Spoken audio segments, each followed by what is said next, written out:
Le maire de Saint-Paul-de-Montmagny, victime d'une agression armée. Aventis Coopérative se distingue au Gala Reconnaissance des experts conseils 2024. Lancement d'un nouveau profil d'études en autonomie citoyenne au Cégep de la Pocatière.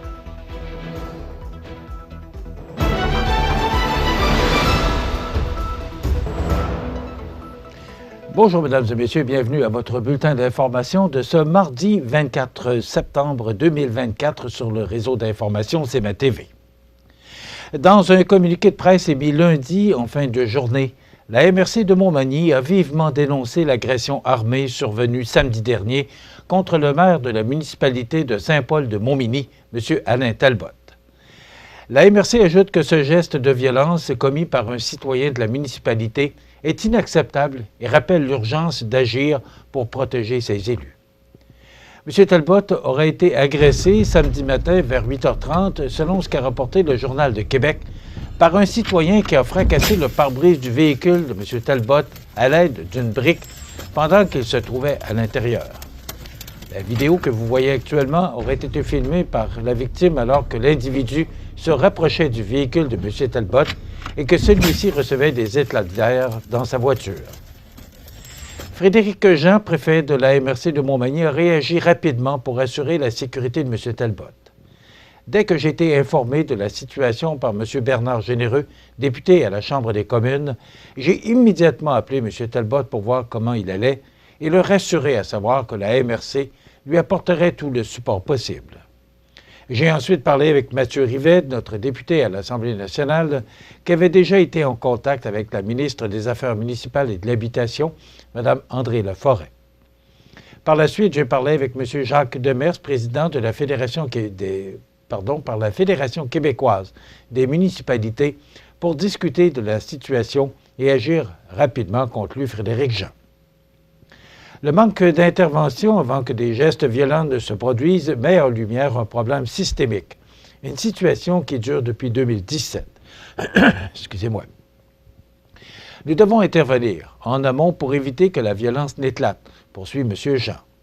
Il est nécessaire qu'en lien avec la loi 57, la Sûreté du Québec et le système judiciaire puissent travailler de concert avec la dite loi et les élus harcelés pour garantir un soutien immédiat et efficace aux élus et employés municipaux lorsqu'une menace est perçue. Par ailleurs, la MRC de Montmagny a fait appel à la Fédération québécoise des municipalités qui propose des programmes d'aide légale et psychologique afin de soutenir M. Talbot. Ce soutien est crucial non seulement pour M. Talbot, mais aussi pour l'ensemble des élus qui, trop souvent, se retrouvent démunis face à de telles situations, souligne Frédéric Jean, préfet de la MRC de Montmagny.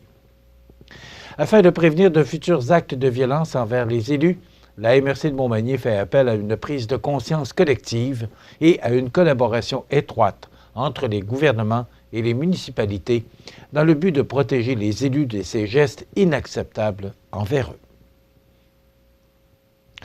Récemment avait lieu le Gala Reconnaissance des experts conseils 2024 de Solio Agriculture à Saint-Hyacinthe, soulignant le succès et récompensé les efforts fournis au cours de la dernière année par des experts conseils et les coopératives agricoles membres de son réseau.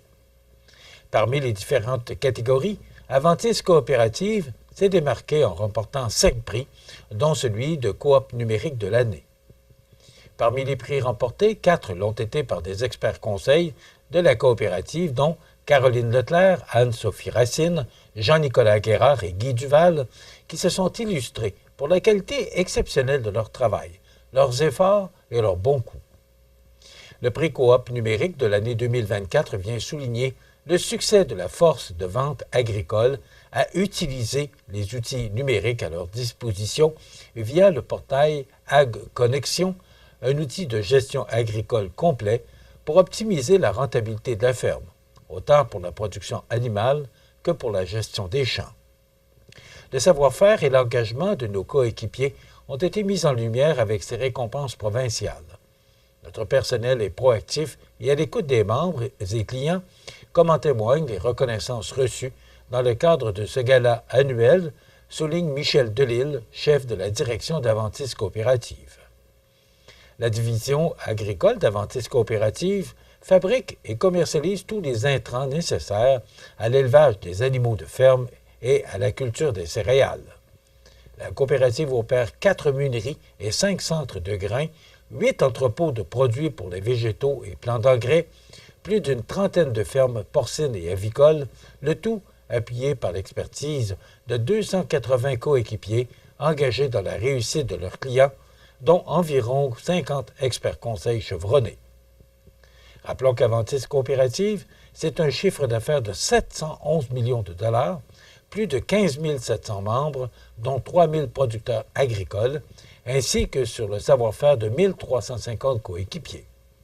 Très diversifié, Aventis est présente dans les régions de la Chaudière-Appalaches, Capitale-Nationale, Mauricie, Laurentides, Estrie, Bas-Saint-Laurent, Côte-Nord et au Nouveau-Brunswick. Lancement d'un nouveau profil d'études en autonomie citoyenne. On vous revient dans 60 secondes. Bingo! Ce dimanche 29 septembre, assistez au bingo des Chevaliers de Colomb de Montmagny au sous-sol de l'église Saint-Thomas. 1 500 $ en prix, dont 500 $ pour la carte pleine et 250 $ pour le Bonanza. Les portes ouvrent à midi. Animalerie Montmagny, on aime vos félins, parfois taquins. Oui, vos chiens, même les coquins. Vos oiseaux qui chantent en duo, c'est pour l'amour des animaux. Animalerie Montmagny, pour l'amour des animaux. Depuis que mon chum s'est joint au club de marche du centre d'achat, il a changé. Il a commencé à s'habiller comme eux. Il a même recruté notre voisin. J'ai trouvé ça dans son manteau. Ça sert à quoi? Il fait là, 6 000 pas par jour. Je pense même qu'il va prendre les escaliers. Quand tu te joins au club de marche du centre d'achat, il n'y a pas de porte de sortie. Vous regardez C'est ma TV, le réseau de l'information sur la Côte-du-Sud. Le Cégep de la Pocatière a lancé récemment un nouveau profil d'études en autonomie citoyenne. Ce projet pilote, initiative unique dans le réseau collégial québécois, déployé au campus de la Pocatière, permet à une dizaine d'étudiants de participer à des ateliers parascolaires qui visent le développement de savoir-faire essentiels pour faciliter l'adaptation aux impacts des changements climatiques. À la fin de l'année scolaire, les étudiants qui auront participé à un minimum de 45 heures d'activité reliées au profil recevront un certificat ainsi qu'une bourse de 300 $. Lorsque l'on parle de transition socio-écologique et de changement climatique, le cœur de l'action réside dans le développement d'une résilience et d'une autonomie alimentaire, manufacturière et communautaire. Nous souhaitons, dans nos actions en écologisation, trouver une façon de mieux outiller les étudiants face à cette réalité grandissante. C'est ainsi qu'est né le nouveau profil en autonomie citoyenne, explique Steve Gignac, directeur général du Cégep de la Pocatière. Nous sommes très fiers d'être les premiers au Québec à avoir développé ce profil et espérons que d'autres cégeps en soient inspirés. De plus, les étudiants qui souhaitent participer, sans pour autant s'engager dans le profil en autonomie citoyenne, peuvent profiter de plusieurs activités parascolaires offertes à la carte. Cette initiative, financée grâce à une subvention obtenue du ministère de l'Économie, de l'Innovation et de l'Énergie, s'inscrit dans le cadre du projet de recherche Écosystème d'innovation pour une transition socio-écologique au collégial. Les sports, présentés par Groupe Corriveau, entrepreneur électricien et plomberie, un appel, 4 services. Groupe Corriveau à Montmagny, 88 248 8992, votre solution. Vous avez des projets de construction ou de rénovation? Pensez Groupe Corriveau, entrepreneur électricien et plomberie. Un appel, 4 services, 88 248 8992, Groupe Corriveau à Montmagny ou groupecorriveau.com. La solution pour du travail bien fait.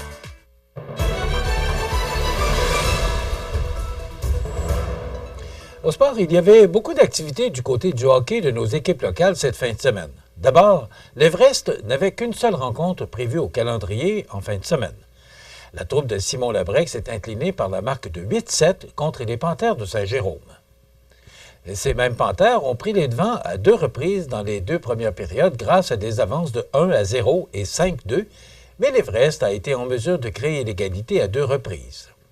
Félix Riverain, Xavier Fournier et Dan Chrétien, 2 fois, ainsi que Gabriel Nadeau, avec son premier dans le circuit Fixby, ont ramené le club local dans le match. Cependant, Saint-Jérôme a repris les commandes en inscrivant un filet dans la dernière minute de jeu de la période médiane et à mi-chemin du dernier tiers.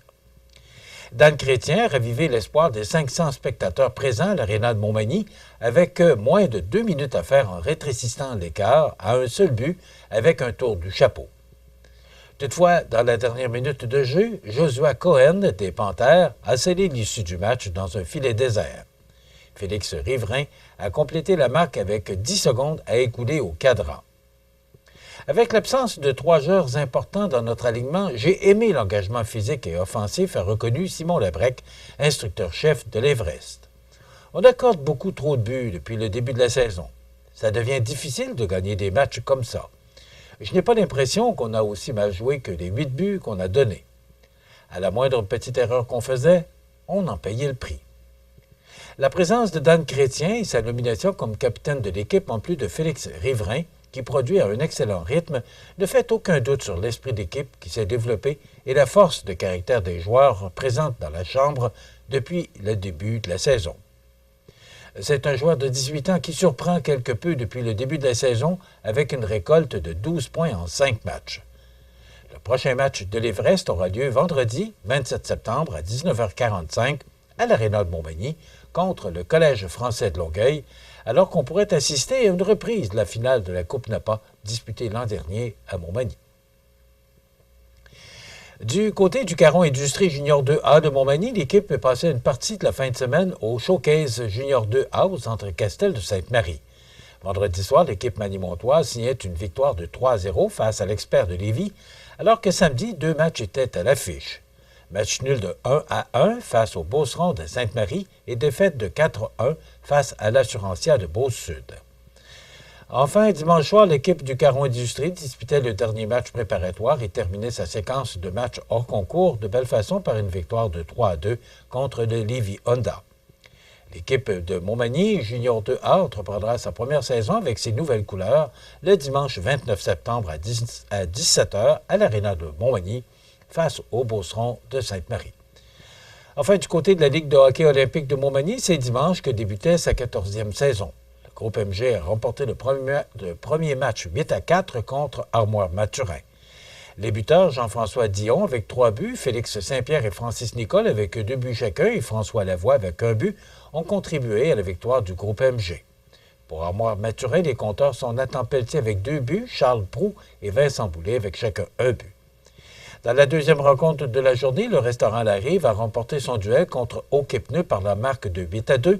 Les marqueurs pour le restaurant La Rive, Jérôme Bernier avec un tour du chapeau, Thomas Gay avec 2 buts et Étant Jean, Yannick Picard et Marc-André Fortin avec chacun 1 but. Pour Auquipneu, Jérémy Couture et Jonathan Chouinard ont touché les cordages une fois chacun. Le joueur offensif de la semaine, Jean-François Dion du groupe MG. Le joueur défensif de la semaine, Alexandre Croteau du restaurant à la Rive. Prochain rendez-vous de la Ligue de hockey olympique dimanche 29 septembre, 13h30. Et enfin, une bonne nouvelle. Les Canadiens ont remporté une brillante victoire par le compte de 5-0 contre les Flyers de Philadelphie en match hors concours. Soulignons l'excellente performance du Manimontois Alex Barré-Boulet avec 1 but, 1 passe et nommé la 3e étoile du match, quand même. Prochain rendez-vous du Canadien ce soir au Centre Bell alors qu'ils recevront New Jersey à 19h. Voilà ce qui complète notre bulletin d'actualité de ce mardi 24 septembre. Dans un moment, les prévisions de la météo. Bonne journée, mesdames, messieurs. Pour joindre la salle de nouvelles de CMA-TV, nouvelles au pluriel @cmatv.ca ou encore 88 241 13 13 poste 226. Les prévisions de la météo. Une présentation de Promutuelle Assurance Montmagny-Lillet. Toujours à l'écoute de vos besoins.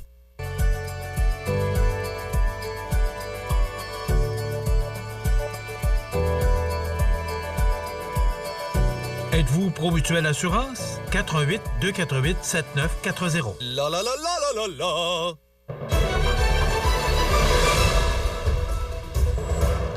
Quand même une belle journée pour hier, ce lundi 23 septembre, mais il faut réaliser que l'automne est arrivé depuis dimanche. Alors, les températures changent quelque peu. Je ne sais pas si vous avez remarqué, mais les arbres commencent également à changer de couleur. Alors, on regarde l'image de satellite pour ce matin. Ben, c'est quelque peu nuageux, mais ça va se dissiper, du moins pour quelques heures.